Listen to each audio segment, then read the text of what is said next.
하나님 살아계십니다. 하나님 저희들을 사랑하십니다. 하나님 지금 이곳에 계십니다. 하나님께서 저희들을 사랑하사 지난 한 주간도 우리의 삶에 그 부끄러운 모습 보시지 아니하시고 오늘도 우리 모두를 복지시려고 주거에서 피값 지고 사신 이 교회에 이 시간 친히 하나님의 거룩을 세우신 거룩 가운데 예배를 허락하시고 이 시간 우리 모두를 예배자로 택하여 불러주심에 진심으로 감사를 드립니다. 고마우신 아버지 하나님, 오늘 이 귀한 예배를 통하여서 살아계신 하나님 아버지께서만이 홀로이 세세몽토록 찬송과 영광과 존귀와 감사를 받아주시옵소서. 고마우신 아버지 하나님, 이 자리에 참석한 모든 예배자들 어느 한 심령도 아버지여 빈몸으로 돌아가는 연약함 없게 하시고 살아계신 하나님 아버지를 경험하게 하여 주시옵소서. 하나님, 방금 전에 우리의 찬양 가운데 주께서 저희들에게 말씀하시기를 내가 너희를 지명하여 불렀나니 내 것이다 이렇게 말씀하셨습니다. 주님의 그 말씀에 대한 우리 모든 예배자들의 고백은 이렇습니다. 그렇습니다. 주님, 저희 모두는 주님의 것입니다. 주께서 오늘도 우리 모두를 예배 가운데 불러주셨는데 하나님, 모두가 주님의 자녀답게 복받고 돌아가는 귀한 시간들이 되게 하여 주시옵소서.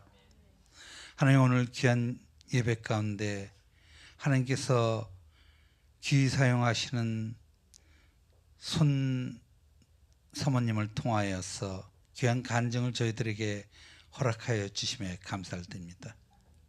하나님, 간증을 통하여서 하나님 결코 사람의 냄새 나지 않게 하시고 주께서만 홀로의 영광을 받아 주시옵소서. 하나님, 하나님께서 가라는 곳까지 가고 쓰라는 곳에 쓰는 귀한 간증의 시간이 되게 하여 주시옵소서. 고마우신 아버지 하나님, 또 이 시간 오늘 예배를 인도하시는 정수 목사님을 위하여 기도합니다. 하나님, 귀한 종 앞으로의 삶 가운데서도 죽도록 충성하여 아버지여 땅끝에 섰을 때 가슴에 많은 열매 가득이 않고 주께 영광 돌리는 귀한 종이 되게 하여 주시옵소서. 또 하나님, 이 시간 몸된 교회의 담임으로 세우신 김건우 목사님 위하여 기도드립니다. 하나님, 지금 대전에서 말씀 집회를 인대 중에 있습니다. 하나님, 북한에서 탈북한 어느 한 목사가 와서 설교하고 갔다 이렇게 기록되지 않게 하시고 하나님 이 시간 그곳에 김건우 목사님의 말씀 선포로 인하여 아버지여 대전 땅의 영적인 질서가 바뀌게 하여 주셨고 아버지여 그 땅에 영적으로 기경되는 놀라운 역사를 이 시간 경험될 수 있도록 함께하여 주시옵소서. 하나님, 교회를 섬기는 많은 부사역자들 하나님 성령 충만한 가운데 아름답게 교회를 섬기게 도와주셨고 오늘도 많은 지체들 예배를 위하여 수종 들었습니다. 하나님, 그들의 수고도 기억하시고 하나님 그들에게 복도 내려주시옵소서. 예배 모든 순서를 하나님께 위탁드리오며 감사하고 이 기도를 예수님의 이름으로 하나님께 성령님을 의지하여 올렸습니다.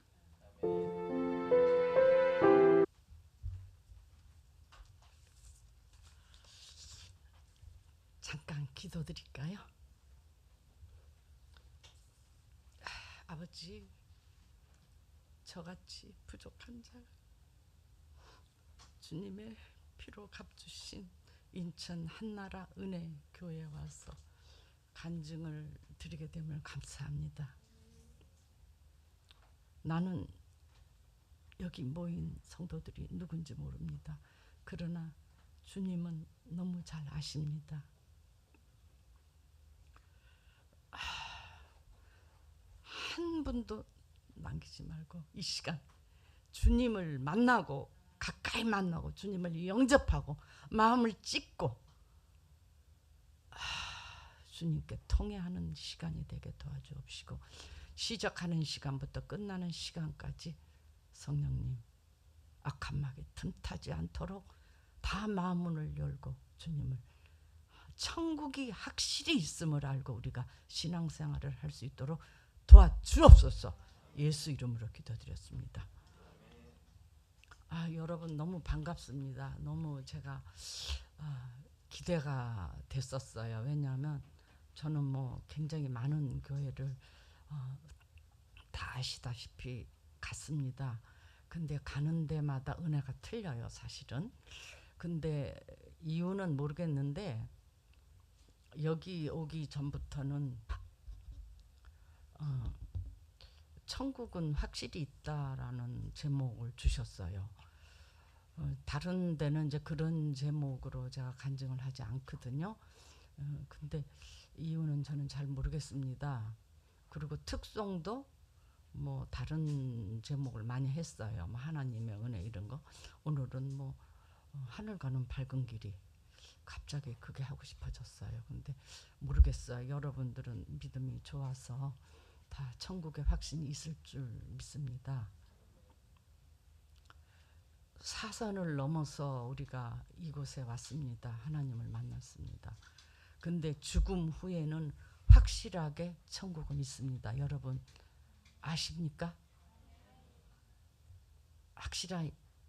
오케이.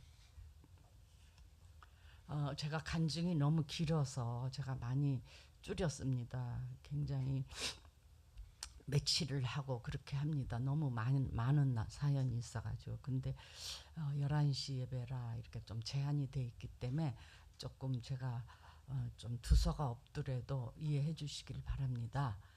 제가 전남 여수군 신풍면에서 태어났습니다. 이곳은 나환자, 얼굴이 병으로 인해서, 균으로 인해서 얼굴이 찌그러지고 정말 뭐 얼굴 형체를 알아볼 수 없는 괴물같이 생겼어요. 이곳에는 거울이 없습니다. 그래서 이곳에는 부모도 이곳에 버렸고 자식이 그야말로 문둥병에 걸렸기 때문에 버리고, 하늘나라의 소망도 모르고 이 사람들은 그저 이곳에 섬에 동도섬이라는 섬에 와서 있을 때 그들은 하나님이 누군지도 모르고 이곳에 왔을 때 저희 아버지가 이곳에 부임을 해 갔습니다. 제가 태어난 곳입니다. 이곳은 저희 아버지가 거기서 하늘나라의 소망이 없는 그 나병 환자들에게 복음을 전하며 하늘나라를 전하기 시작했습니다. 그곳에선 굉장히 복음을 들어가며 하늘을 영접하며 땅에 소망을 두지 않고 그들은 거울도 보지 않고 거기서 주님을 영접하며 아버지는 힘껏 거기서 그들을 복음을 전해서 변화가 되었습니다. 그러던 어느 날, 그때가 일제시대였어요. 아버지가 막 수요 예배를 끝나고 내가 태어난 집 앞마당에 딱 들어서는 순간 기다리고 있던 일본 순사 두 사람이 나 좀 봅시다 하며 아버지를 수갑을 채워서 끌고 갔습니다. 아버지의 제목은 신사참배 거부, 성경의 1, 2, 3계명에 속한 거죠. 우상에게 절하지 말라. 그러니까 일제시대에 그 일본 천황에게 절을 하라는 그런 명령을 거역했다는 죄예요. 그거를 설교를 강조했기 때문에 하나님 외에는 우리에겐 다른 신이 없다라고 아버지는 전도를 했죠. 그래 아버지가 무참하게 일본 순사에게 끌려가자 어머니는 뒤따라가면 어머니 입에서는 여보 절대 신사참배 하지 마세요. 신사참배하면 당신은 구원이 없습니다. 영원히 구원이 못 받습니다. 즉 천국에 못 간다는 이야기죠. 그러면서 어머니는 성경을 요한계시록 3장 2장 3절 죽도록 충성하라. 그리 하지 않으면 생명의 면류관이 너희에게 없으리라. 말을 성경을 내새기며 뒤따라갔습니다. 한참을 끌려가던 아버지는 돌아보며 여보 조금 더 걱정하지 마라. 기도나 해 죽으려. 나 금방 돌아올 테니 말을 남기고 온 아버지는 6년이 넘게 사랑하는 가족의 품으로 오질 못했습니다. 그 후 아버지는 여러 교도소를 거치며 마지막에는 청주교도소, 그 청주교도소는 아버지가 종신형을 받았던 곳이고 또 가장 아버지가 혹독한 고문을 받았던 곳입니다. 그래서 저희들은 그 청주 쪽으로 가기를 꺼렸습니다. 너무 끔찍한 고문을 아버지를 했고 종신형을 내렸던 장소이기 때문에 우리는 그 근처를 가지를 않았습니다. 근데 아버지는 거기서 혹독한 고문을 당했습니다. 불러서 전기 고문을 하고 천장에 매달아 놓고 몽둥이로 두드럽해서 기절을 하면은 땅바닥에 내려서 물로 기절시킨 거를 깨우쳐 갖고 또 고문을 하기 시작했습니다. 어떤 날은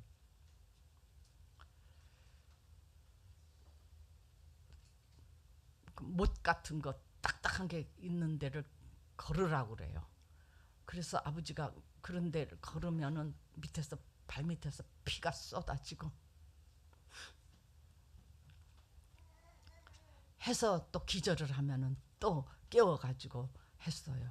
근데 그때 고문이 이루 말할 수 없는 고문이었어요. 그래서 저는 이 고문 당한 거를 보고서는 너무 끔찍해서 이루 말할 수가 없어요. 그때 아버지가 기록에 보면은 아버지가 신문을 받으러 갈 때도 몸을 가눌 수가 없어서 들것에 실려갔대요. 그래서 신문을 받고 그렇게 온 기록도 있고 그때 가셔서 늘 집에는 걱정이 될까봐 편지를 늘 안심하고 자족하라. 걱정 근심하지 마라. 믿음을 잃지 마라. 늘 가족들한테 편지를 보냈어요. 그러자 집에서는 늘 아버지 걱정하며 작정 기도를 하고 어머니는 그렇게 했는데 그때 아버지가 보낸 편지에 보면은 전부 너무 고문으로 인해서 몸을 가눌 수가 없었기 때문에 글씨도 삐뚤삐뚤 하고 편지에도 피가 묻어 있고 고름이 묻어 있고 몸을 가눌 수가 없기 때문에 글을 쓸 수가 없으니까 기대가지고 엎드려서 그러고는 집에 편지를 보냈던 것입니다. 어머니는 작정 기도를 하되 저희 어머니가 아버지보다 더 믿음이 좋았다고 합니다. 나중에. 근데 작정 기도를 하는데 아버지 건강보다도 신사참배하지 않게 하나님의 계명을 어기지 않게만 작정 기도를 하고 금식 기도를 하고 우리 자식들한테도 늘 금식을 시키고 아버지가 거기서 그 모진 매에 신사참배를 하지 않도록만 기도를 했던 것입니다. 아버지는 심한 고문을 당하고 고초를 당해도 어째도 굽히질 않았어요. 굳건해지고 더욱더 강건해지는 믿음이 있었습니다. 그래서 고문하는 그 경찰관이 불러서 손양원 너 신사참배하지 않으면 일본 천황에게 절하지 않으면 너는 사형을 당할 것인데 죽어도 좋으냐? 그럴 때마다 아버지는 교도관들 천국은 확실히 있고 나는 이 세상에서 죽으면 바로 천국을 가고 구원을 받으니 여러분들도 예수를 믿고 구원을 받으세요. 늘 이렇게 기쁨으로 찬송으로 교도소를 지냈습니다. 얼마나 감방에서도 전도를 했는지 감방에서 시끄러워서 나중에는 독방으로 넣었대요. 혼자 있는 독방에. 불도 없고 겨울에. 그래서 독방에 혼자 하도 좁으니까 쭈그리지도 못하고 눕지도 못하고 딱 꼿꼿이 서 있는데 얼어서 죽었어요. 그러자 교도관이 오더니 툭 건드리니까 아버지는 그 자리에서 푹 넘어졌어요. 그래야 교도관이 이놈 죽었구나 하면서 감옥에다가 시체실에 넣어버렸어요. 이제 얼어가지고 밥도 못 먹고 죽은 아버지는 시체실에서 죽은 채로 4주를 가까이 하려면 십자가 짐 같은 고생이나 그거를 가까스로 찬송을 부르고 여러분들 찬송을 많이 부르세요. 그러고서는 거기서 살아났어요. 천사가 살려줬다 그러더라고. 나중에 이야기를 하는데. 그래서 죽음을 무릅쓰고 그 모진 고난을 당했습니다. 그런데 그 이상한 일이 벌어졌어요. 그때 전국적으로 우리 아버지뿐만 아니라 전국에서 신사참배를 하지 않는 모든 목사님들이나 성도들에게 이런 고문이 다 당해졌어요. 근데 이상하게 고문을 한 그 고문하는 경찰관마다 즉사를 하는 거예요. 그래가지고 나중에는 서로 내가 고문을 안 하겠다 이렇게 저렇게 피했다고 합니다. 그러니까는 나라에서 고문을 안 하면 이 신사참배를 안 할 텐데 사람을 바꿨어요. 그러면 고문을 하는 경찰이 또 고문을 하고 또 고문을 하고 할 때마다 즉사를 한대요. 그 사람이 즉사하지 않으면 친족이 즉사하고 하여튼 불상사가 일어났어요. 그래가지고 나라에서도 그러면 이 신사참배 특히 손양호 목사를 신사참배를 시키는 사람은 1계급 특진을 시켜주겠다라는 명령까지 떨어졌다고 나중에 제가 조사를 했습니다. 그런데 서로 이제 뭐 1계급 특진을 시켜도 자기가 즉사하는 것보다는 낫잖아요. 그래서 이리저렇게 피해가는 통에 전국적으로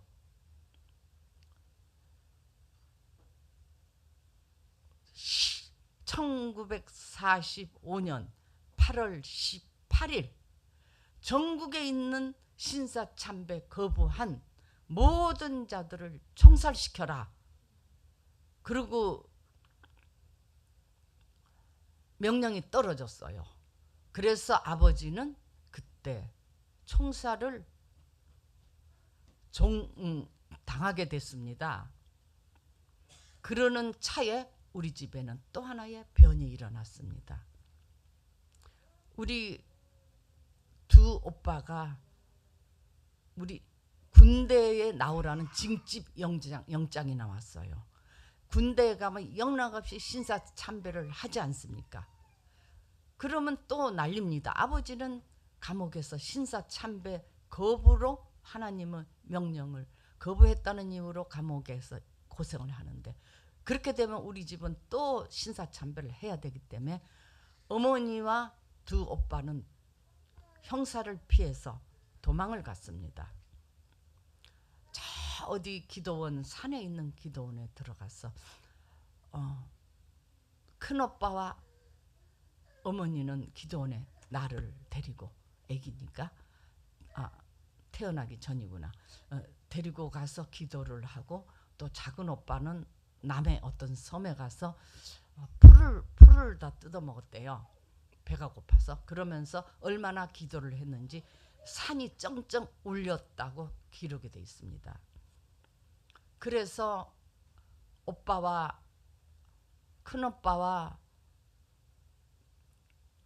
어머니가 그 기도원에서 기도를 하면서 어머니는 작정 기도를 했어요. 다른 기도 아니에요. 우리 아버지 절대 신사참배하지 않도록 하나님께 작정 기도를 하고 있었습니다. 그러는 통에 아버지는 온갖 고난을 당하며, 심지어는 아버지가 태극기에다가 절을 하지 않자 담당 검사가 아버지를 억지로 목을 태극기 앞에다 절을 시키는 바람에 아버지는 목을 절을 안 하려고 뒤로 빼는 바람에 아버지 뼈가 부러졌대요. 그렇게까지 아버지는 하나님 말씀을 중요시 여겼던 겁니다, 여러분. 그러자 담당 검사는 불렀어요. 손양원, 너는 왜 그렇게 신사참배를 하지 않냐? 왜 그렇게 일본을 싫어하냐? 왜 그러냐? 아버지는 단호하게 나는 일본 천황도 중요하고 여러분도 중요하지만 하나님 말씀이 더 중요하오. 하나님 말씀은 살아있고 우리는 예수를 믿으면서 우리는 왜 천황을 믿습니까? 천황은 존경하지. 우리는 천황을에게 신이 아니기 때문에 절을 할 수가 없습니다. 해서 더 매를 맞았습니다. 아버지는. 그리하여 아버지는 결국은 그들이 아버지를 이놈은 구제불능이다 해서 종신형을 내렸습니다. 종신형이라 하면 그 감옥에서 죽을 때까지 살아나오질 못하는 거죠. 그러자 전국에서 8월 18일 날 모든 순교자들, 신사참배 거부자들을 총살시켜라, 이런 명령이 떨어지자 아버지는 이제 총살이 결정이 났습니다. 그러자 8월 18일 전 8월 15일 날 해방이 됐습니다. 그래서 해방이 돼서 아버지는 살아서 나왔습니다. 종신형을 면하게 됐죠. 그러자 산에 가 있던 두 오빠와 어머니는 해방이 난 줄 모르고 그냥 산에 있었어요. 그래서 아버지가 해방이 돼서 집에 왔는데 어머니는 산에 가 있었죠. 기도하러. 근데 누가 어머니에게 목사님이 감옥에서 나오셨어요. 6년 만에. 빨리 집으로 오세요. 그렇게 누가 전해주러 갔습니다. 어느 집사님이. 그랬더니 왠지 어머니는 반가워하지 않더랍니다. 그래서 아니 6년 만에 감옥에서 왔는데 빨리 내려가시죠. 그랬더니 집사님 먼저 내려가셔요. 저는 좀 이따 가겠습니다. 그래서 왜 그렇습니까? 물었더니 나는 하나님과의 약속이 더 중요하지. 남편이 감옥에서 나온 것도 감사하지만 나는 하나님과의 작정 기도를 아직 14일 남았습니다. 그래서 14일 후에 내가 집으로 내려가겠습니다. 그러니까 어머니는 14일까지 하나님과의 작정 기도를 했기 때문에 해방이 됐어도 하나님과의 약속을 지키기 위해서 집에 오질 않았습니다. 저희 어머니가 아버지보다 훨씬 더 믿음이 좋고 저희 아버지의 순교의 밑바탕이 됐다고 기록이 돼 있습니다. 그래서 어머니는 14일 후에 저희 집에 돌아왔습니다. 와서 그때 제가 태어났습니다. 그때 6년 만에 감옥에서 나와서 저를 낳았는데 1947년 4월 13일 제가 태어났습니다.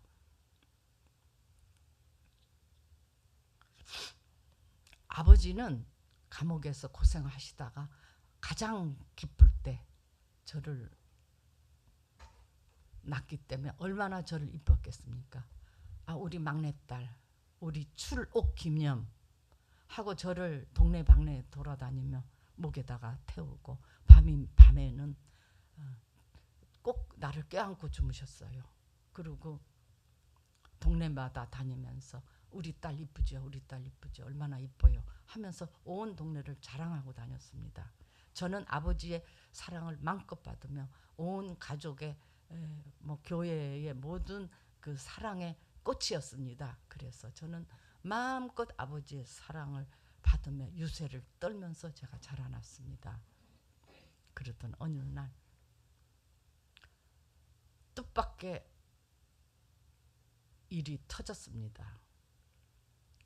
그때 우리 큰오빠 작은오빠가 산에서 얼마나 믿음이 좋았는지 해방이 되자 순천 시내를 헤매며 복음을 전도하기 시작했어요. 그때 우리 큰오빠 동인이 오빠는 성악가였어요. 우리 식구가 다 음악가입니다. 트럼펫도 잘하고. 그래서 믿음이 워낙 좋았기 때문에 순천시에 있는 기독학생회 회장이었어요. 그러면서 오빠가 기독학생회를 각 학교마다 다 조직을 해서 뭐 문예부장 이렇게 다 세우고 순천시를 복음화시키기 시작했어요.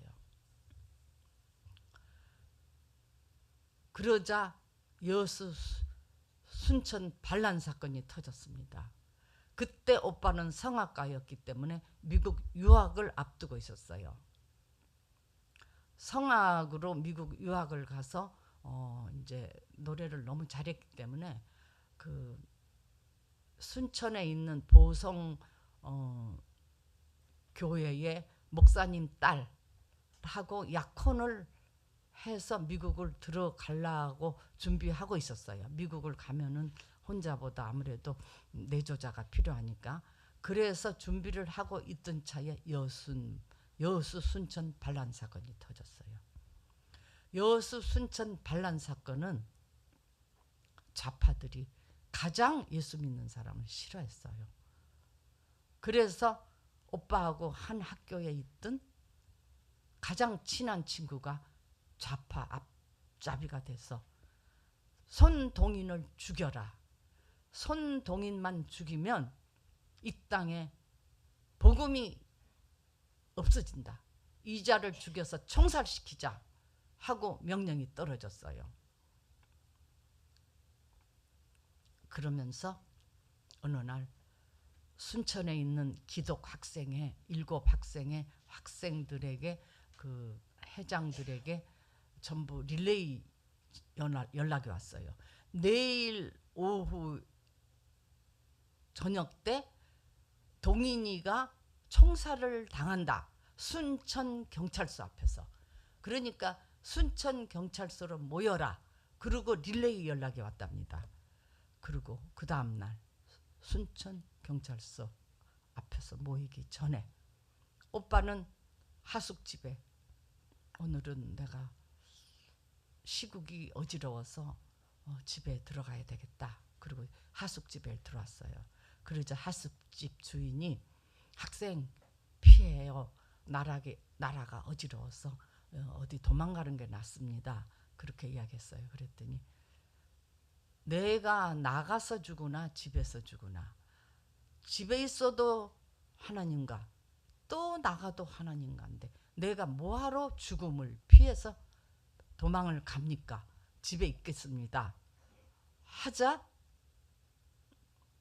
안방에 있는데 폭도로 변한 좌파 우두머리며 오빠와 가장 친한 단짝이던 안재선이라는 친구가 몽둥이와 파이프 뭐 총을 들고 칼을 들고 오빠가 있는 안방으로 들어왔습니다. 이 광경을 작은 언니가 담 너머에서 다 봤답니다. 이 광경을. 근데 죽도로 변한 그들이 맨발로 걷어차고 너 예수 믿을래 안 믿을래 걷어차면서 피투성이가 되도록 때린 후에 끌고 나갔어요. 끌고 나가서 길에서 너 지금이라도 너에게 예수 사상과 너의 사상을 뽑아내지 않으면 뽑아내면 살려주겠다 하고 끌고 갔어요. 갔는데 오빠는 너희들 친구끼리 왜 이러느냐, 같은 민족끼리 왜 이렇게 치고받아야 되느냐, 하나님은 살아계신데 왜 이렇게 하나님이 싫어하는 짓을 하냐 하면서 매를 맞으면서 순천경찰서 앞으로 갔습니다. 이때 순천경찰서 옆에는 곳곳에 숨어서 기독 학생들이 숨어서 이 광경을 지켜보고 있었습니다. 그리고는 이 가운데 오빠의 약혼자, 같이 미국 유학을 같이 가기로 한 김인혜라는 처녀도 숨어서 광경을 다 지켜봤습니다. 그래서 이 광경을 제가 여러분들에게 전해주게 됐습니다. 순천경찰서 앞으로 끌고 가서 오빠에게 총을 겨눴어요.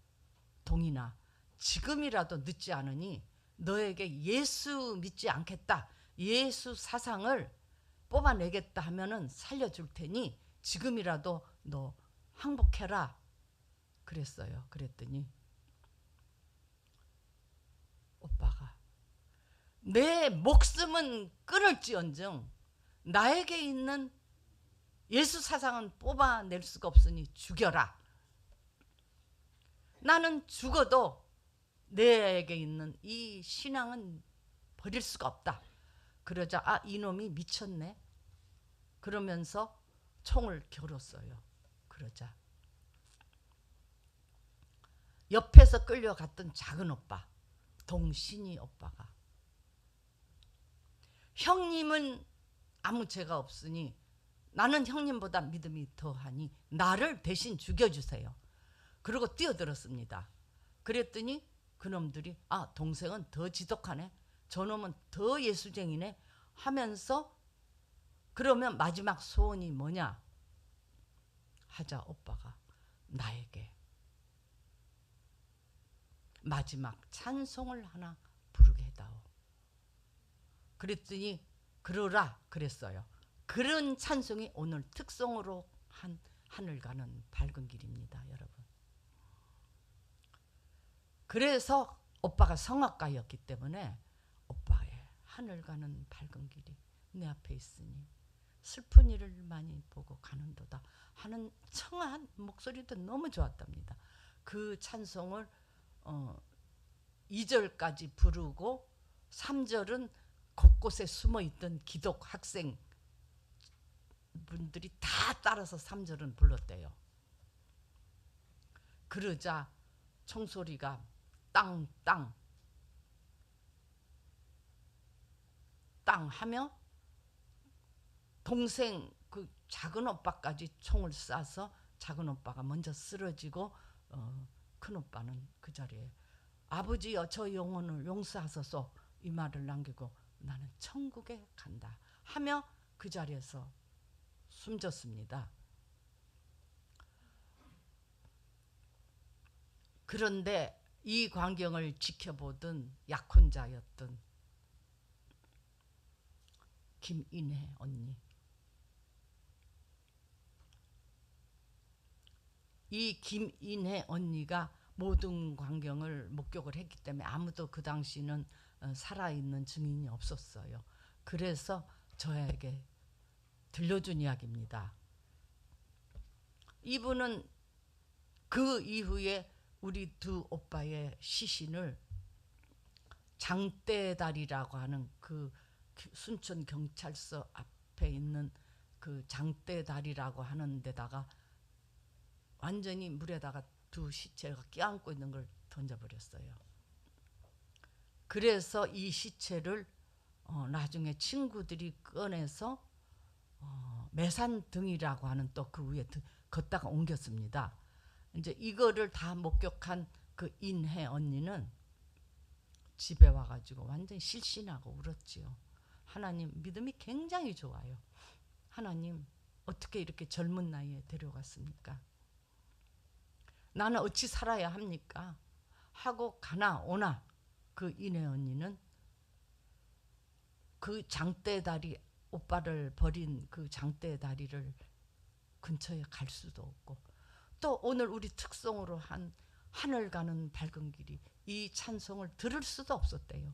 이 찬송만 들으면 눈물이 나고, 또 오빠하고의 그 즐거웠던 그런 추억이 그 신앙생활을 같이 하던, 신앙생활을 하던 그때의 모습이 떠올라서 반 실신하고 나 또 따라 죽을래요. 하나님 나도 데리고 가세요 하고서 집에서 자나 깨나 울며 불며 기도를 하고, 또 그때 그 심정을 이야기하더라고. 우리 오빠를 죽인 안재선을 자기가 죽여버리려고 칼을 들고 다녔대요. 그런 심정을 고백하더라고. 그러고 울고 있는데 어느 날 깜짝 놀랄 일이 터졌어요.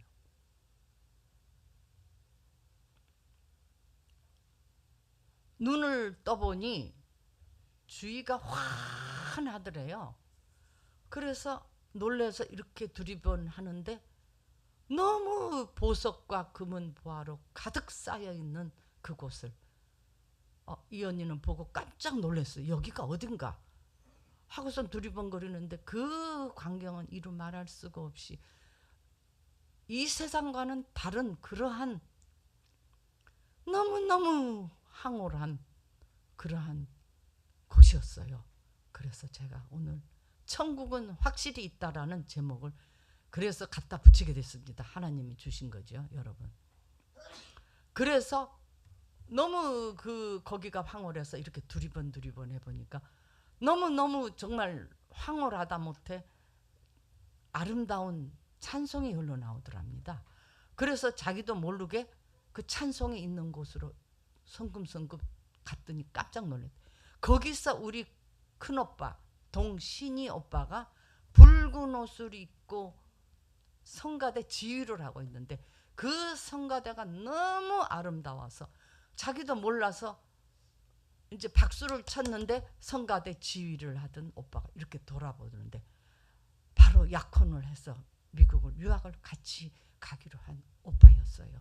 오매불망 울고 기도하던 보고 싶어 하던 그 약혼한 자가 여기서 지휘를 하고 있어요. 그러고서는 깜짝 놀라서 박수를 치다가 깼더니 그 바로 천국을 갔다 온 것이었어요. 여러분, 천국은 확실히 있습니까 없습니까? 크게 말하세요. 있은 정도가 아니죠. 우리가 안 주고받잖아요. 그러니까 너무 슬픈 순간에는 이렇게 하나님께서 이렇게 천국을 보여주시더라고.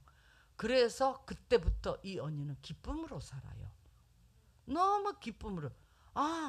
이렇게 좋은 곳에 갔는데 내가 왜 울고 불고 했던가 이렇게 이야기를 하더라고. 그러고서는 자기는 소생을 했습니다. 그러고서는 얼마 후에 이제 두 오빠의 장례식이 있었죠. 장례식에서 아버지는 그 유명한 9가지 감사 중에 하나가 미국보다 더 좋은 천국을 우리 두 아들이 가게 됨을 감사라는 거 여러분 기억하세요? 그게 너무 의미가 있었어요. 나는 몰랐어요. 그때는. 우리 오빠가 그때 그 시절에는 최고의 그 우리의 로망이 미국 유학이었어요. 그렇잖아요. 그 유학을 앞두고 이렇게 순교를 하게 된 겁니다. 그러니까 아버지는 기쁨으로 미국보다 더 좋은 천국 가게 됨을 감사라고 감사 헌금을 드렸습니다. 그래서 나는 이상하다. 왜 그렇게 미국이 나오면 왜 감사 헌금을 드렸을까요? 근데 그때 미국에서 오빠가 유학 오라고 준 그 여비가 1억이었어요. 그 당시에. 지금 돈으로 1억이었지. 그거를 감사헌금으로 드렸더라고. 그래서 나는 우리 아버지가 돈이 없는데 왜 이런 돈이 어디서 났을까 하고서 나중에 내가 몇십 년 후에 제가 추적을 해보니까 미국에 유학 오라고 준 여비였어요. 그걸 천국의 여비로 드린 거였더라고요. 나중에 보니까. 저는 철이 없어서 그걸 잘 몰랐지요. 근데 장례식은 치르고 두 오빠의 시신은 제가 태어난 그 애양원 뒤에 동도섬이라는 그 섬에 묻었습니다. 그 이후 얼마 후에 오빠를 죽인 그자가 지금 잡혀서 사형장으로 들어간다는 누가 비보를 전해줬어요. 그때 막 아버지가 부흥회를 가려고 급히 나가던 순간이었어요. 그래서 지금 사형당하러 간다고? 총살을? 큰일 났네? 그러면서 나는 지금 부흥회를 급히 가야 되는데 이자를 구할 수가 없네. 우리 식구 보고 빨리 누굴 불러서 이 안재선을 빨리 총살을 면하게 해라. 그랬을 때 우리 식구들은 놀랬죠. 아, 그래요. 그렇게 하지요 했는데 아버지가 폭탄같이 터뜨린 말. 사형장에 가서 내 뜻을 전해다오. 나는 그자를 살려준다면 내가 반드시 내 아들을 삼으리라. 그 식구들은 놀랬죠. 살려주는 거는 당연한데 왜 아들을 삼습니까? 그랬더니 성경을 잘 보아라. 내가 성경의 계명을 지키기 위해서 6년 동안 그 모진 고초를 당하고 그 모진 그 고문을 당했는데 인제 와서 하나님의 명령을 어긴다는 것. 내가 그 고문을 당한 것은 성경의 이 계명을 지키기 위함인데 내가 이제 와서 하나님의 명령을 지키지 않으면 내가 무슨 목사며 크리스찬이란 말이냐. 빨리 가라. 이것이 하늘에 있는 동인이와 동신이도 원하는 거다. 그때 우리 언니는 아니 내가 우리 오빠 죽이는 걸 봤는데 이 오빠 죽인 자를 살려주면 그건 좋지만 내가 아들을 삼으면 내 오빠가 되는데 나는 그놈을 씹어 죽여도 우리 오빠가 무슨 죄가 있어서 이렇게 죽였단 말이냐. 씹어 죽여도 못마땅한데 오빠라고 불러요? 그랬더니 성경을 자세히 봐라. 예수 믿는 사람은 하나님의 계명을 지켜야 되고 그렇지 않으면 우리가 무슨 기독교인이란 말이냐. 빨리 가라. 그자가 사형을 당해서 내가 아들을 못 삼으면 나는 하나님께 목사가 아니다. 빨리 가라. 내가 과거에 계명을 지키기 위해서 감옥에 갔다면 원수를 사랑하라. 이것도 하나님의 명령이다. 원수를 용서하라. 이것도 명령이다. 그러니 빨리 가서 그자를 구해와서 내가 아들을 죽기 전에 삼아야 내가 하나님의 사랑의 명령을 지키는 거니까 빨리 가라. 그가 사형당하기 전에. 그것이 천국에 있는 동인이 동신이도 원하는 거니 빨리 가라 해서 막 사형장에 들어가려는 안재선을 애걸복걸해서 우리가 사형장에서 구해서 우리 오빠가 됐습니다. 이때 박수가 나와야 되는 거 아니에요?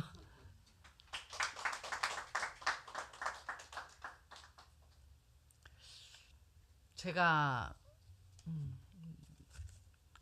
이 장면을 빠뜨리고 싶지 않은 게 있습니다. 안재선 오빠가 처음에 우리 집에 오던 날 제가 조금 짚고 넘어갔으면 좋겠습니다.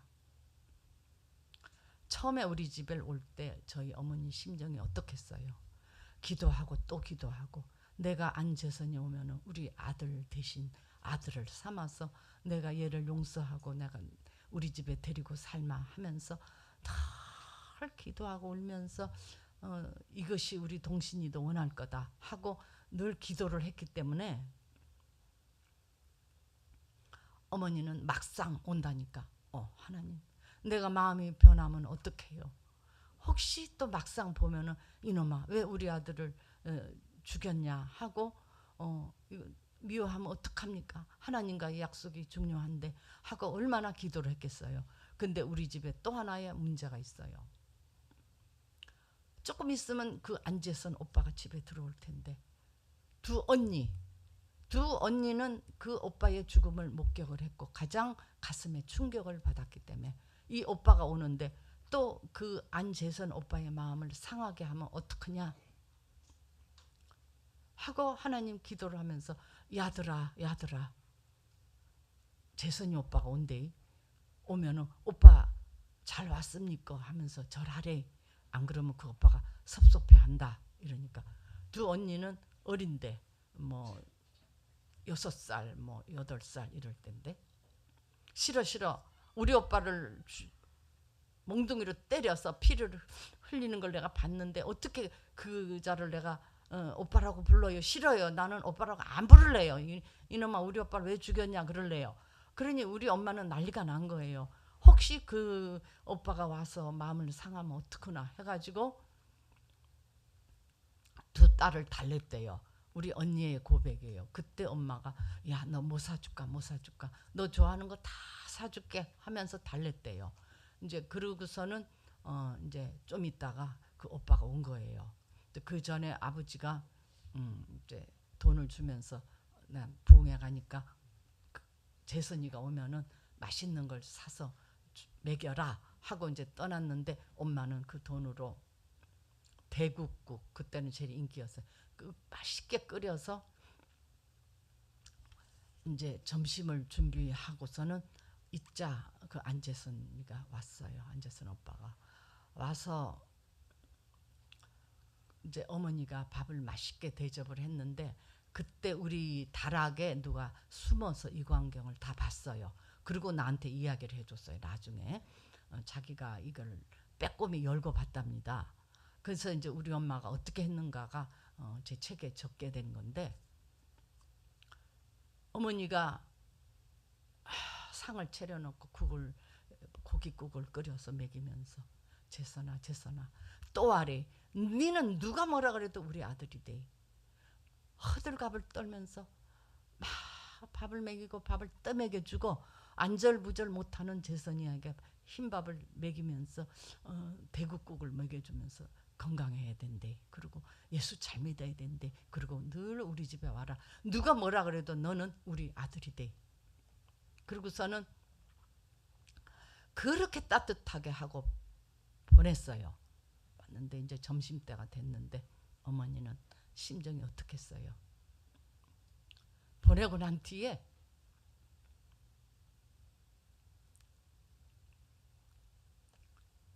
오빠의 사진을 뒤졌어요. 근데 오빠가 사진을 다 태워버렸죠. 우리가 사진이 없자 우리 마루로 나왔어요. 마루로 나와가지고 하늘을 보면서 하늘에 있는 동인이 동신아 누구도 봤지. 내가 성공했지. 누구도 마음이 기쁘지. 누구를 죽인 자를 내가 용서하고 아들을 삼아서 이렇게 잘해주고 갔으니 누구도 얼마나 기쁘냐 하면서 하늘을 바라보면서 해를 쳐다보면서 나 성공했지. 나 승리했지 하면서 대성통곡을 하고 울었습니다. 동인아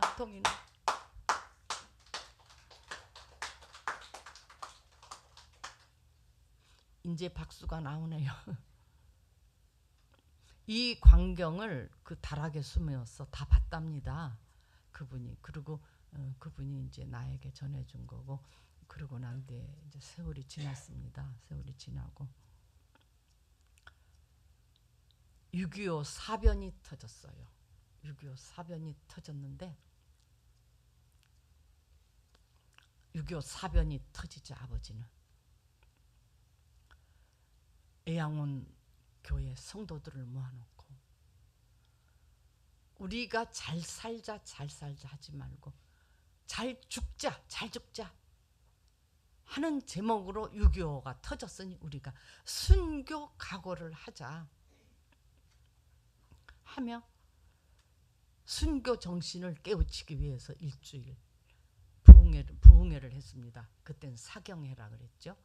사경회를 하자, 죽자 했기 때문에 그때 막 도망가는 성도도 있대요. 누가 그 성도가 나한테 고백을 해주더라고.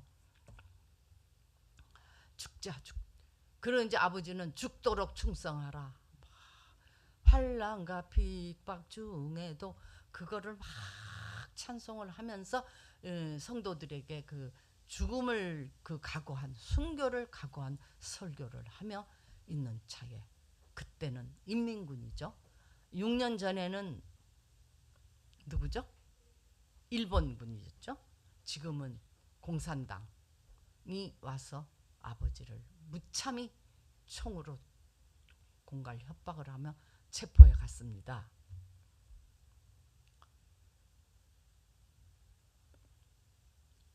그때 어머니는 또 뒤따라가며 내가 태어난 집 앞에서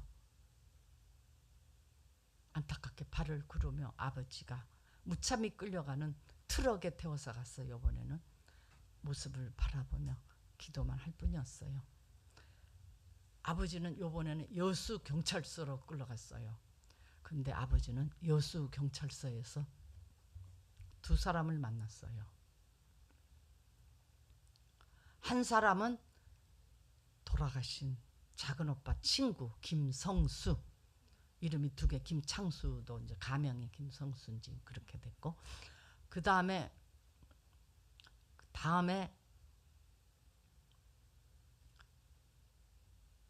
차진국이라는 청년을 만났어요. 청년의 회장이었어요. 잡혀왔어요. 그래 이제 청년의 회장이 목사님 웬일이세요? 우리를 이렇게 잡아왔으니 우리를 죽일까요? 살릴까요? 우리는 어떻게 되는 겁니까? 그랬어요. 그랬더니 아버지가 하는 말이 자네 죽음을 두려워하지 말게. 죽음 후에는 확실히 천국이 있어. 나는 죽는다. 그리고 너는 안 죽는다. 그리고 너는 살거든 예수를 믿어라. 그리고 나의 죽음을 네가 지켜보았으니까 우리 집에 가서 우리 식구들에게 이렇게 전해라. 천당은 확실히 있으니 예수 잘 믿으면 천당 가서 나를 만나니, 예수 잘 믿으면 나를 만나니 예수 잘 믿으라고 유언을 전해다오. 이제 이렇게 말을 하더랍니다. 그래서 그 청년은 무슨 말인가 했죠. 왜 나는 살고 자기는 죽나 이렇게 생각했다요. 그래가지고 이제 감옥에서 며칠을 지내는데 또 이 청년이 물어볼 때마다 똑같은 말을 했대요. 자네는 살고 나는 죽는다. 그러니 내 유언을 전해다. 천당은 확실히 있으니까 예수 잘 믿으라고 식구들에게 당부를 해라. 이러고 자꾸 이야기를 했대요. 근데 그 청년이 나중에 그 아들이 나한테 전해주는데 그 청년이 그러더래요. 이 목사는 진짜 목사다라고 이야기를 했대요. 철이 없는 아들이. 근데 이제 그러자 여기서 어느 날 아버지가 아침을 안 먹으면서 다 논아주면서 오늘은 꿈에 동인이가 나타났다. 오늘 아마 내가 죽을 것 같다. 그랬대요. 그러더니 조금 있다가 전부 집합을 하라 그랬대요. 뒤에. 그래서 집합을 했는데 그때 아버지는 신발이 한 짝이 없고 밥을 못 먹었기 때문에 아침부터 하여튼 기운이 하나도 없었대요. 거기서 얼마나 매를 맞고 예수를 전도하다가 그랬는지 뭐 쓰러지기도 하고 그랬다고 합니다. 근데 그 이제 다 경찰서 뒷뜰에다 모아놓고 일제히 포승을 묶었대요. 묶고 전부 어디를 끌고 갔어요. 끌고 갔는데 그때 이제 그 작은 오빠 친구 김창수 청년이 아버지 옆에 딱 와서 같이 묶이려고 뛰어왔더니 아버지 옆에는 그 차진국이라는 청년이 같이 묶여 있더라고, 이야기해 주더라고. 근데 이제 일제히 그 이제 묶인 채로 신장로를 향해 가는데 이제 묶여서 가는 사람들은 어디로 가는지를 몰랐죠. 그러니까 그 차진국이라는 청년이 아버지한테 찾아가서 목사님, 우리를 왜 이렇게 데리고 갈까요? 죽일까요? 살릴까요? 이랬어요. 그랬더니 아버지가 자네는 안 죽래. 나는 사네. 천국이 확실히 있으니까 우리 식구들한테 내 유언을 전해다오. 또 그러더래요. 그래서 이제 한참을 끌려가는데 아버지는 신장로에서 신발도 하나 없는데 소리를 지르더래요. 이제 죽음을 예감을 했던 거죠, 아버지는. 여러분, 천국은 확실히 있습니다. 죽음 후에는 천국은 확실히 있으니까 여러분, 예수를 믿으세요, 지금이라도. 그렇게 외쳤어요. 그러니까 저쪽에서 총을 끌고 가던 사람들이 와가지고 이놈 입 닥쳐 하면서 입을 꽉 내리쳐가지고 입에서 이빨에서 피가 쫙 나면서 이빨이 그때 흔들렸어요. 다 빠졌어요. 근데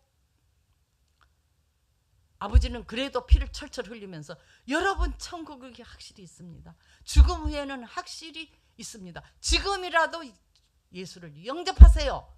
그러면 여러분들은 영원히 삽니다. 그렇게 외치는 걸 보고 그 앞줄에 있던 작은 오빠 친구는 포승에 묶인 채로 죽음이 왔구나 생각하고 포승을 막 풀었대요. 그러니까 막 푸니까 풀리더래요. 그래서 막 포승을 풀고 도망을 치기 시작했습니다. 한참을 가서 이렇게 돌아보니까 아버지가 벌써 끌려서 미평 과수원이라는 데로 들어가는 걸 봤답니다. 그러고서는 이분은 살아났어요.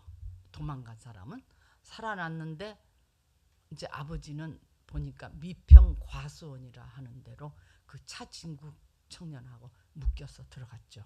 들어갔는데 6번째 줄인가에서 포승에 묶여가지고 같이 묶였죠. 차진국하고 했는데 앞줄에서부터 차례로 서서 하나씩 총을 쏘기 시작했어요. 그러자 아버지 차례에 와서 차진국 차례에 와서 차진국이는 딱 서 있는데 아니 목사님, 나는 죽는다고 산다고 했는데 죽네요? 이제 그러면서 그러자 아버지가 자네는 사네. 나는 죽네. 천국은 확실히 있네. 천국이 확실히 있긴 뭐가 있어. 나는 조금 있으면 죽는데.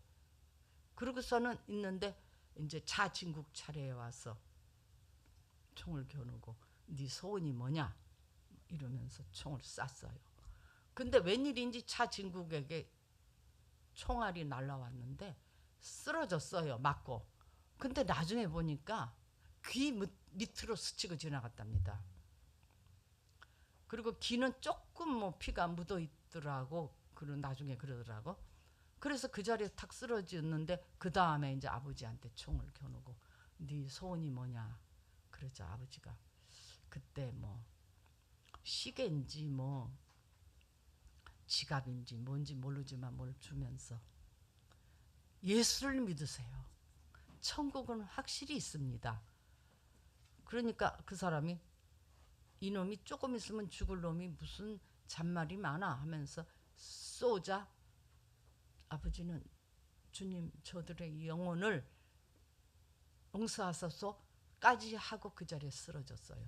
그러니까 차진국 그분 위로 쓰러졌죠. 근데 여기서 끝나지 않고 그놈들은 차례로 확인 사살을 하기 시작한 거예요. 아까는 총으로 쐈는데 이번에는 대검, 커다란 검으로 칼로 푹 찌르는 거죠. 살아있는 사람을 확인해서 죽이는 거죠.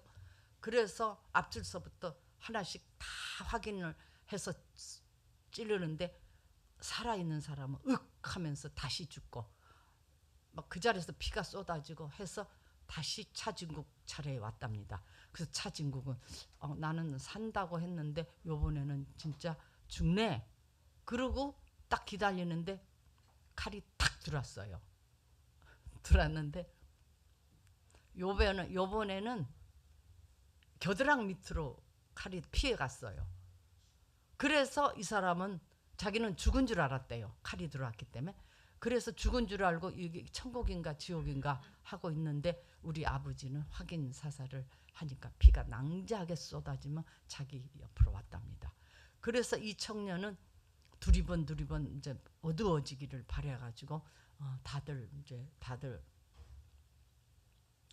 사람이 없고 인기척이 없고 밤이 깊어지자 얼른 도망가서 도망을 가서 자기 친척 집에서 자고 도망을 가는데 우리 아버지 유언이 생각이 나더랍니다. 그래서 우리 집을 찾아가야 되겠다 하고 우리 집을 찾아왔어요. 새벽에. 그래서 어머니를 딱 보면서 목사님이 어젯밤 미평 가수원에서 숨졌습니다. 그런데 마지막 유언이 천국은 확실히 있으니 예수 잘 믿으면 천당 가니 예수 잘 믿고 나를 다시 만나야 되니 예수 잘 믿으라고 유언을 했습니다. 이렇게 이야기하니까 어머니는 그제야 울면서 눈물 흘리면서 어머니 입에서 하나님 감사합니다. 우리 남편이 순교하게 됨을 감사합니다. 살아생전에 내가 순교 주기철 목사님은 이미 순교했는데 내가 따라 죽지 못한 게 한이었는데 내가 우리 남편이 순교하게 됨을 감사합니다. 하나님 아버지 감사합니다 하면서 눈에서 눈물이 펄펄 쏟아지더라고. 이야기를 하면서 그 청년은 집으로 갔습니다.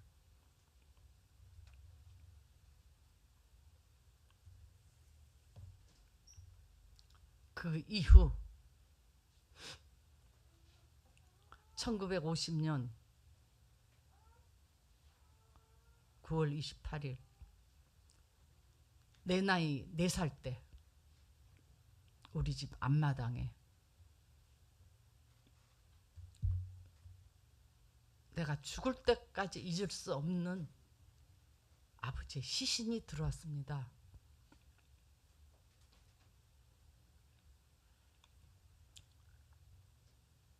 입은 솜으로 꽉 틀어 막혀져 있고 솜에서는 피 같은 게 묻어 있었고 아버지는 하얀 들것 위에서 눈을 감고 있었습니다. 얼마나 나를 사랑하던 아버지. 내 운명은 그 시간에 결정이 났어요. 나는 그 시간에 나를 잃어버렸고 잃어버린 나를 찾아서 평생을 헤매며 살았습니다. 나는 아버지의 시신이 앞마당에 들어올 때 어디론가 도망을 갔습니다. 어디로 갔을까요? 주님은 이 시간에 무엇을 하고 계셨을까요? 우리 아버지가 무슨 죄가 있었나요? 나는 4살 때 어디로 도망을 갔어요. 그래서 내가 없어서 우리 식구들이 가족 사진을 그때 찍지를 못했어요. 그래서 한참을 나를 찾아서 나중에 내가 이제 가족 사진을 찍었습니다.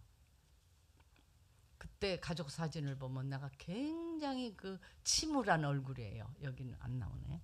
아주 4살 때 아버지 시신 앞에서 막 완전히 그 우울한 얼굴로 제가 찍었어요. 그리고 평생을 이 장면을 가슴에 묻고 살았습니다, 여러분. 제가 2번 간증할 때는 이제 그런 사연이 나옵니다. 지금은 이제 할 수가 없지만 그랬는데 하나님 당신은 보고 계시나요? 살아 계시나요?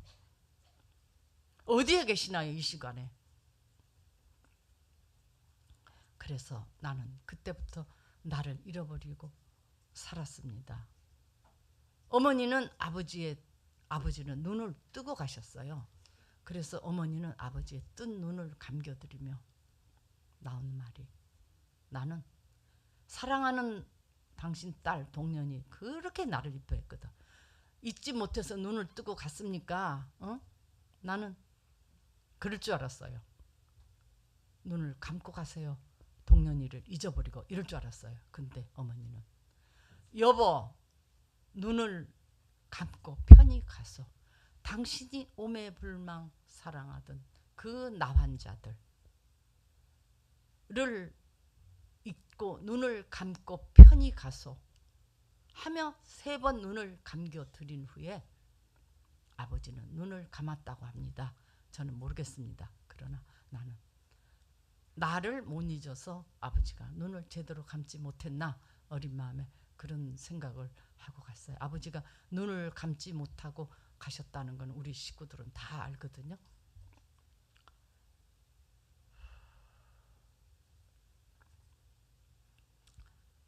아버지가 가신 후에 저희 집은 어떻겠습니까?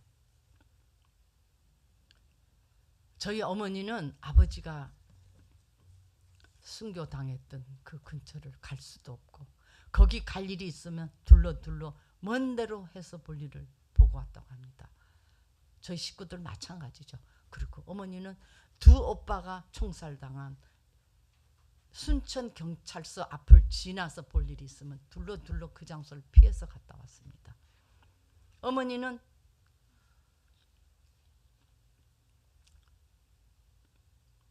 눈만 뜨면 2 오빠의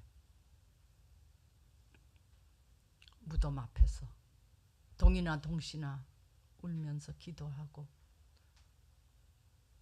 또 우리 작은 언니는, 우리 큰 언니는 우리 오빠 안 죽었어 우리 오빠 찾으러 갈 거야 하면서 오빠를 찾으러 아침부터 헤맸대요. 우리 오빠는 절대 안 죽었대. 찾아온대. 그리고 우리 집은 풍지박산이 됐습니다.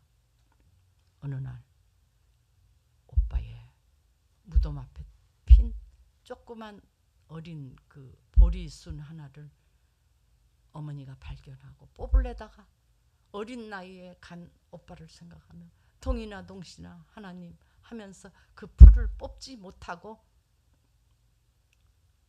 그런 일화도 있고, 내가 자다 일어나 보면 어머니는 울고 기도하고 계셨어요.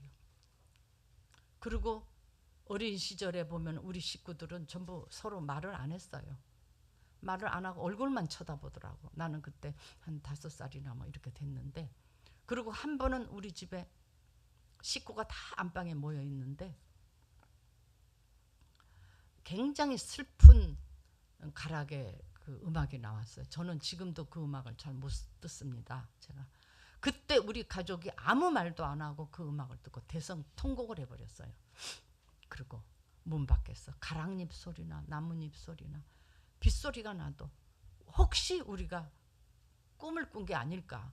너무 순간적으로 2년 터울로 2 오빠와 아버지가 갔기 때문에 우리는 이게 꿈이었으면 좋겠다 하고, 오빠의 발자국이나 아버지의 헛기침 소리가 아닌가 해서 귀를 기울이기도 했습니다.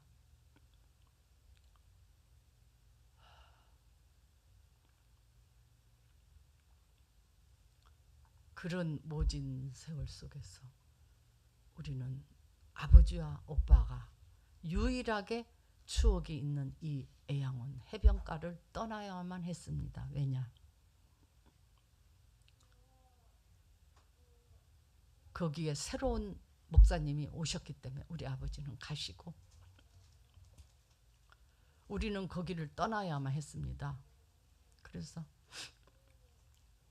나는 그때 떠나며 내가 태어난 집 앞마당을 쳐다보며 지금도 이 앞마당에서 2 오빠와 아버지의 피가 아직도 생생하게 묻어나는 것만 같은 그 집을 떠나며 나는 마당아라는 시를 지었습니다. 그때. 마당아, 너는 잊지 말아다오. 여기서 일어난 우리 가족의 이 슬픈 일들을 우리는 잊더라도 너는 잊지 말아다오. 세월이 흘러 이 집의 마당에 문패가 바뀌더라도 너는 잊지 말아다오.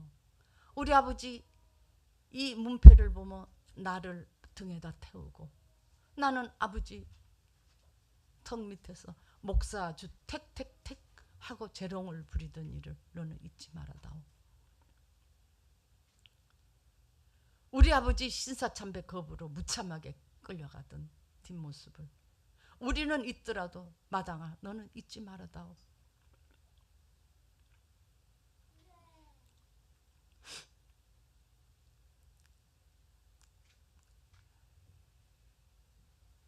그리고 우리 두 오빠의 시신이 이 마당에 들어와 우리 어머니가 동이나 동시나 울부짖던 모습을 너는 잊지 말아다오. 그리고 2년 후에 우리 아버지가 또 시신이 되어서 이 마당에 들어오지 않았니? 마당아, 너는 잊지 말아다오. 세월이 흘러 목사 주택의 팻말이 땅에 뒹굴고 다른 이름으로 바뀌더라도 마당아, 너는 결코 우리 집의 이 비극을 잊지 말아다오 라는 시를 남기며 저는 뒤돌아서야 했습니다. 그리고 애양원 그 앞에 우리 어머니가 개척을 하나 하기 시작했습니다. 이 어머니의 그 믿음이요, 제 책 하나를, 내가 책을 다시 재판을 했는데 책 하나를 다 장식을 합니다. 아버지 사연보다도. 근데 그때 어머니가 개척을 왜 했느냐, 어머니가 개척교회를 세울 때 일대 목사님, 그때는 조사였어요. 아들이 저기 와 계십니다. 나는 이상했어.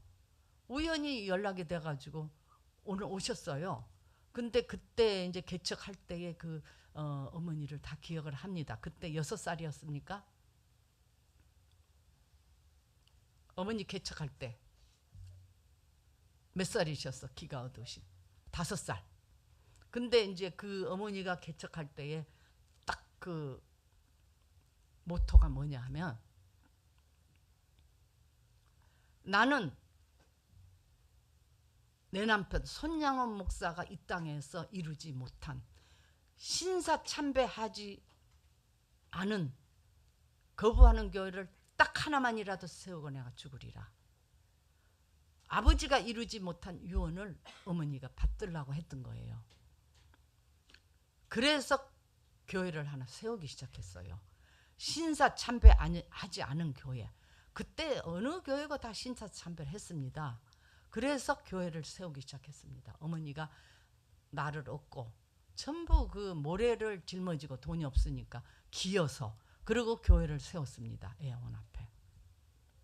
근데 그 교회를 세우면서 이제 뭐 돈이 없으니까 청년들이 다 세우고 목사를, 전도사를 세우고 하는데, 첫 번째 질문이 당신은 신사참배를 했습니까? 물어보고 목사님을 세웠어요.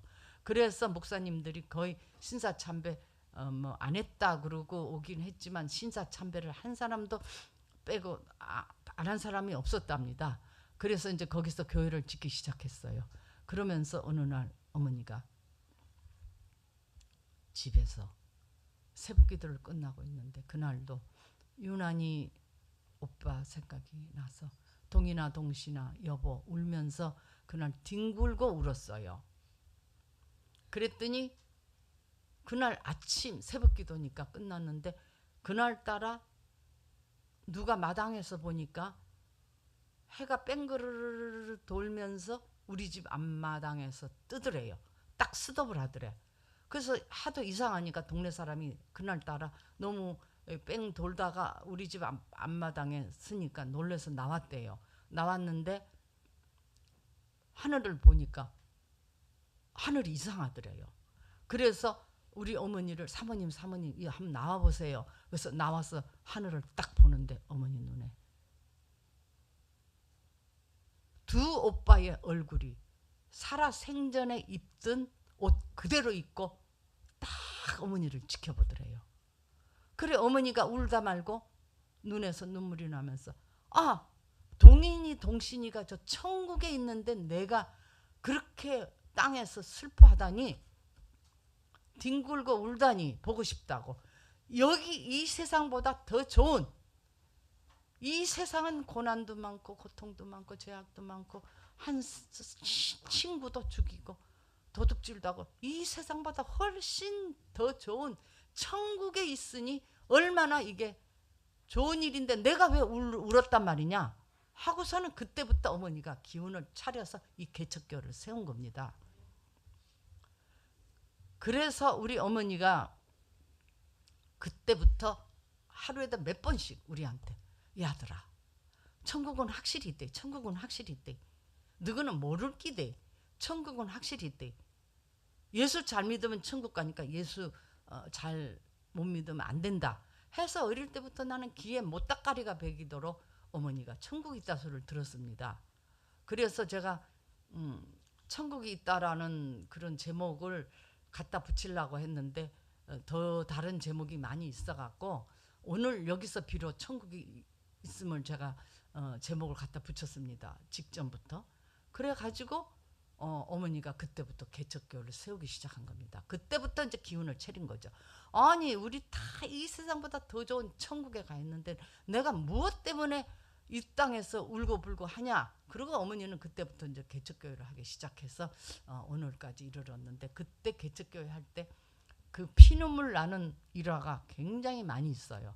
근데 그거는 이제 다음 편에서 제가 뭐 드리려고 하고 나는 이제 오늘 이 시간에 간증은 끝내기로 하겠습니다. 근데 중요한 것은 저는 모르겠어요. 여러분들이 누군지 저는 모르지만 저도 그렇고 천국은 확실히 있어요.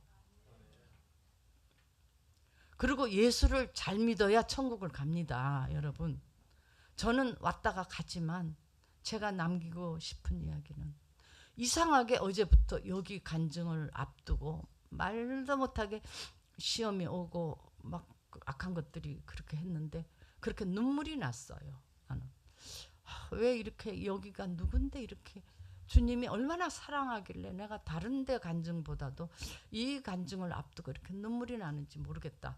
딱 여기 들어왔는데도 벌써 눈물이 쏟아지더라고. 어떤 심정인지 모르겠지만 여러분들 예수를 잘 믿기를 바라고 저는 이 자리를 뜨겠습니다. 천국은 확실히 있습니다, 여러분.